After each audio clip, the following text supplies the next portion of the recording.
আসসালামু আলাইকুম। টেকলাইট বিডি চ্যানেলের পক্ষ থেকে আপনাকে স্বাগতম। আজকের ভিডিও টপিক হচ্ছে আপনারা আপনাদের ইউটিউবের সার্চ হিস্টোরি কীভাবে হাইড রাখবেন। আপনি ইউটিউবে কি দেখেন, কি সার্চ দেন, সেগুলো আপনারা কীভাবে হাইড রাখবেন এবং অন্যের হাত থেকে ইউটিউব সার্চ লিস্টটা একদম হাইড থাকবে। তো এর জন্য সর্বপ্রথম আপনাদেরকে দেখিয়ে দিই, আমি যদি সার্চ বারে যাই এখানে আমি কি সার্চ দিয়েছি সব কিছু কিন্তু এখানে দেখাচ্ছে এবং এইটা কিভাবে আপনারা সারাবেন সেটাই আজকের এই ভিডিওতে বোঝানো হবে। তো চলুন শুরু করা যাক।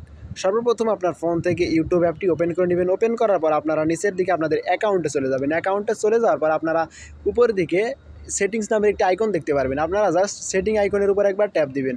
ট্যাপ দিলে দেখতে পারবেন আপনাদের পরবর্তী অপশনটা চলে আসছে। আর এখানে আসার সময় কিছুক্ষণ লোড নেবেন, লোডটা আপনারা সহ্য করে নেবেন। এরপর দেখতে পাচ্ছেন এখানে লেখা আছে ম্যানেজ অল হিস্টোরি।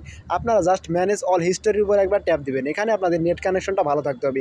যেহেতু আমরা নেট কানেকশনের কাজ করবো, তাই যদি আপনাদের নেট স্পিডটা ভালো হয় তাহলে দেখতে পারবেন আপনাদের কাজটা খুব তাড়াতাড়ি হয়ে যাবে। ঠিক আছে, তো এখানে জাস্ট কিছুক্ষণ ওয়েট করে নিচ্ছি। ওয়েট করে নেওয়ার পর দেখতে পাচ্ছেন এখানে কিন্তু পরবর্তী ইন্টারফেসটা চলে আসছে। এখান থেকে আপনারা উপর দিকে দুটো অপশন দেখতে পারবেন। একটা হচ্ছে সেভিং ইওর ইউটিউব হিস্টোরি। আপনারা জাস্ট সেভিং ইওর ইউটিউব হিস্টোরির উপর একবার ট্যাপ দিবেন। ট্যাপ দেওয়ার পর এখানে দেখতে পাচ্ছেন এক জায়গায় লেখা আছে টার্ন অফ। আপনাদেরকে এই টার্ন অফটাকে টার্ন অন করে দিতে হবে, তাহলে আপনাদের হিস্টোরিটা কিন্তু কেউ আর দেখতে পারবে না।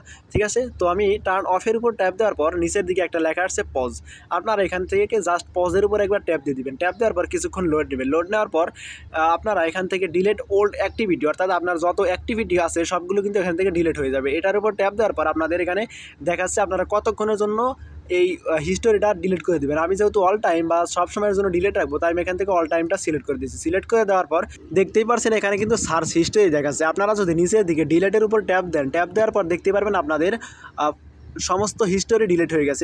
এখন এখান থেকে আপনারা গট ইটের উপর একবার ট্যাপ দিলে দেখতে পারবেন আপনাদের টার্ন অফটা টার্ন অন হয়ে গেছে। এখন জাস্ট আপনারা এখান থেকে বেরিয়ে আসবেন। এখন আপনাদের প্রমাণ সহকারে দেখিয়ে দিচ্ছি। এর জন্য আপনাদের সর্বপ্রথম আপনাদের প্রথম ইন্টারফেসটা আসার পর এখান থেকে আপনারা টার্ন অন হিস্টোরি করে দিবেন, তাহলে আপনাদের ইউটিউবের যে হোম মেনুটা আছে সেটা কিন্তু এখান থেকে চলে আসবে। এখন সার্চ হিস্টোরিতে গেলে আপনাদের পরবর্তীগুলো দেখাচ্ছে। এখন যদি আপনারা ইউটিউব থেকে বেরিয়ে এসে আবার ইউটিউবে প্রবেশ করেন তাহলে দেখতে পারবেন আপনাদের সার্চ হিস্টোরিটা কিন্তু এখান থেকে দেখাচ্ছে না, একদম সব হাইড হয়ে গেছে। তো এটাই ছিল আজকের ভিডিওতে। দেখা হচ্ছে পরবর্তী কোনো ভিডিওতে। ততক্ষণ ভালো থাকবেন, সুস্থ থাকবেন। আল্লাহ হাফেজ।